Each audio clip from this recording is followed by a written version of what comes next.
এই যুবক, এই এদিকে এদিকে এদিকে, তোমার লাইফটা অনেক সুন্দর।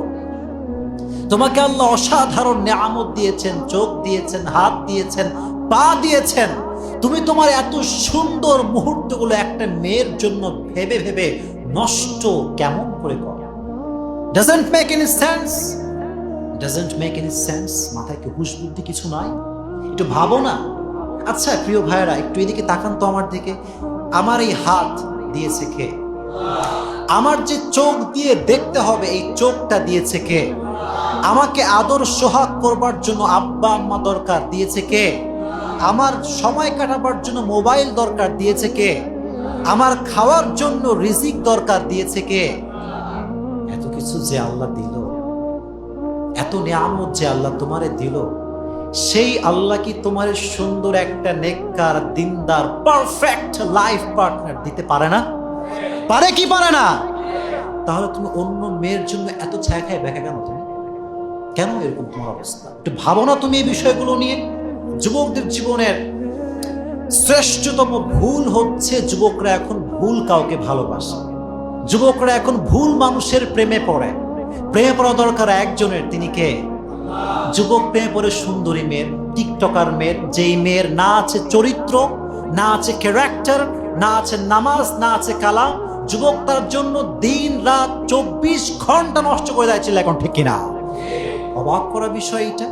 আর আমার তো তোমার কাছে এইটা প্রশ্ন করতে মনে চায় যুবক, যে যেই মেয়েটা তোমার কপালে লেখা নাই, যেই মেয়ের সঙ্গে তোমার কোনোদিন বিয়েই হবে না, যেই মেয়ের প্রতি তোমার এত মায়া, সেই মেয়ে আর একজনের সঙ্গে প্রেম করে, তুমি যেই মেয়ের জন্য এত সময় নষ্ট করো, সে তোমার কপালেই লেখা নাই, তার নিয়ে তোমার এত ভাবনা কেন?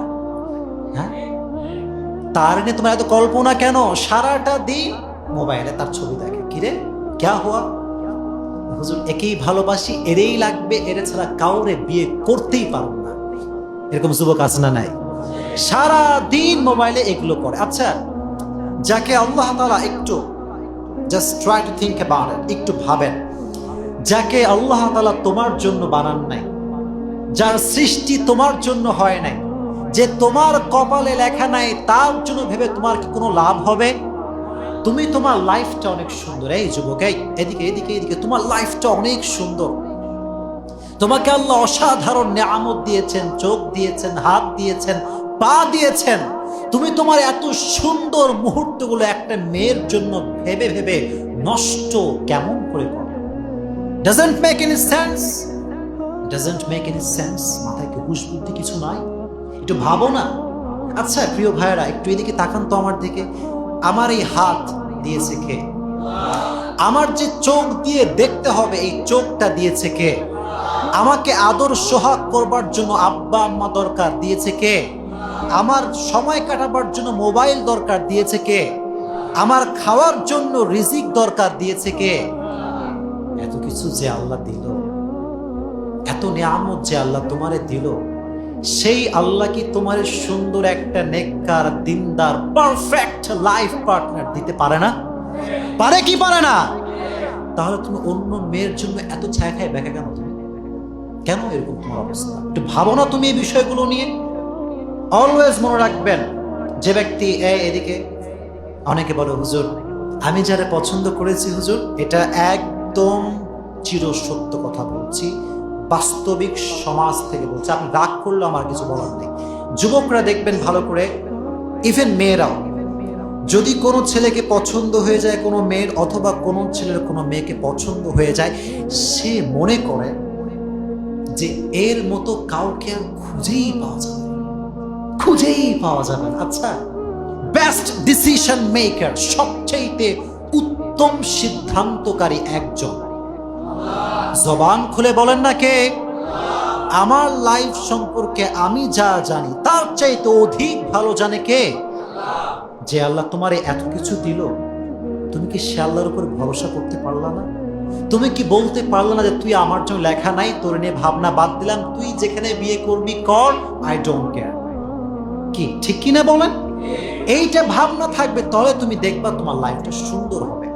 আর একটা হাদিস শোনাই সবাইকে, যে ব্যক্তি আল্লাহর জন্য কিছু ভুলে যায়, খুব মনোযোগ দিয়ে শুনবেন, সবার জন্য আজীবন কাজে দিবে। যে ব্যক্তি আল্লাহর জন্য কিছু ভুলে যায়, যে ব্যক্তি আল্লাহর জন্য কিছু ছেড়ে দেয়, যে ব্যক্তি আল্লাহর জন্য কোনো কিছুকে স্যাক্রিফাইস করে, আল্লাহ তার জন্য তার চাইতে অধিক উত্তম জিনিস তাকে দান করে।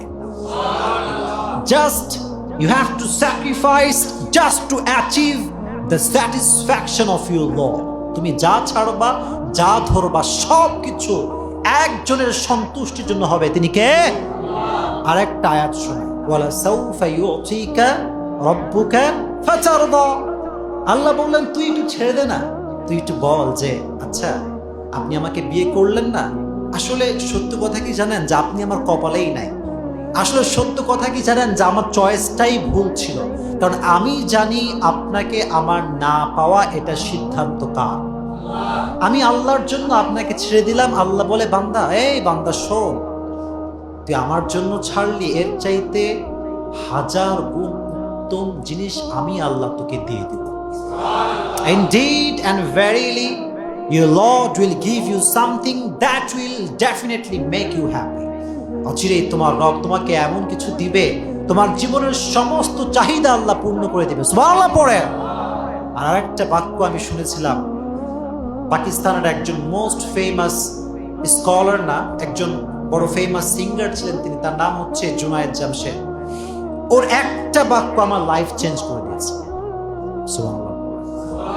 এবং আমি কানে হেডফোন লাগিয়ে কতবার যে কথাটা শুনেছি আমার হিসাব নেই। অলওয়েজ আমি কথাটা শুনি। আমি আপনাদেরকে উর্দুতে কোট করছি, দেন বাংলা বলবো। মনোযোগ দিয়ে কনসেন্ট্রেট করেন আমার দিকে, এটা আপনার লাইফ চেঞ্জ করবে। মোটিভেশন। ख्वाहिश के पूरा होने का मतलब है ख्वाहिश का पूरा ना होना, और ख्वाहिश को अल्लाह के लिए छोड़ देने का मतलब है ख्वाहिश का पूरा हो जाना। সুবহানাল্লাহ পড়লেন না? তুমি মনে করছো আমার ইচ্ছা পূরণ হয়ে গিয়েছে মানে ইচ্ছা পূরণ হয়ে গেছে, না, ইউ আর অ্যাবসলিউটলি রং। আল্লাহ যেটা চায় না, বান্দা যদি সেটা চেয়ে পূর্ণ করতে চায়, মনে রাখবেন ইচ্ছা পূরণ হলেও আসলে সেখানে ইচ্ছা পূরণ হয় নাই। আল্লাহ বলছে বান্দা তুই আমার জন্য ছাড়, তোর ইচ্ছা যেইটা আমি আল্লাহ ডেফিনেটলি তার চাইতে ভালো করে পূরণ করে দেব। ख्वाहिश के पूरा होने का मतलब है ख्वाहिश का पूरा ना होना, और ख्वाहिश को अल्लाह के लिए छोड़ देने का मतलब है ख्वाहिश का पूरा हो जाना। এজন্য জীবনে অনেক ইচ্ছাই পূরণ হবে না। অনেক কিছু চাইবেন, পাইবেন না। গাড়ি চাইবেন, পাইবেন না। বিশাল বড় সুন্দর একটা বাইক চাইবেন, পাইবেন না। ডুপ্লেক্স ট্রিপ্লেক্স বাসা চাইবেন, পাইবেন না। সুন্দর একটা মেয়ের পছন্দ হয়েছে, তারই বউ হিসেবে চাই, আপনি পাইবেন না। আপনি মনে রাখবেন, এতটুকু মনে মনে বলবেন যে আল্লাহ তেরে লিয়ে ছোড় দিয়া, तेरे लिए छोड़ दिया, अब तू क्या करेगा ये तेरी मामला है। যে ব্যক্তি সবকিছু আল্লাহর হাতে দিয়ে দেয়, আল্লাহ বলে বান্দা তুই যেহেতু আমার হাতে দিয়েছিস, তুই এটা স্বর্ণের অক্ষর লিখে রাখ, তুই কখনো আমার কাছ থেকে ঠকবি না। আল্লাহ বান্দারে ঠকাইবে? আপনাকে আল্লাহ ঠকাবে? আল্লাহর জন্য ছেড়ে দেন। আর সব সময় একটা কথা মনে রাখবেন, আচ্ছা সুখী হতে চান কে কে? দেখি হাত তোলেন। সুখী হতে চাই হুজুর, কে কে? অনেকে হাত তোলে, মনে হতে চান না আপনারা? সুখী হতে চান তো সবাই ইনশাআল্লাহ? মাশাআল্লাহ। এই তো হাত নামান, আমি বলি। মাওলানা তারিক জামিলের একটা স্ক্রিপ্ট বলছি, দেন আমি আমার আলোচনা শেষ করব। উনি ওনার বক্তব্যে বলছিলেন যে খুশি रहने का फॉर्मूला ये है कि जो भी तुम्हारी जिंदगी में आए, जैसा भी आए, तुम सिर्फ ये कह दो कि अल्लाह अगर ये सुख है तो ये तेरी तरफ से आया है अल्हम्दुलिल्लाह, अगर ये दुख भी है तो ये तेरी तरफ से आया है अल्हम्दुलिल्लाह। এটি পড়েন না আলহামদুলিল্লাহ। আমার লাইফে what ever I have received, is it sad or happy, doesn't matter. তুমি যা দিয়েছো, সুখ হোক দুঃখ হোক, আমি যা পেয়েছি আমি আল্লাহ তাতেই খুশি, আলহামদুলিল্লাহ। অনেকে কিন্তু আলহামদুলিল্লাহ পড়েন নাই, পড়তে হবে আলহামদুলিল্লাহ।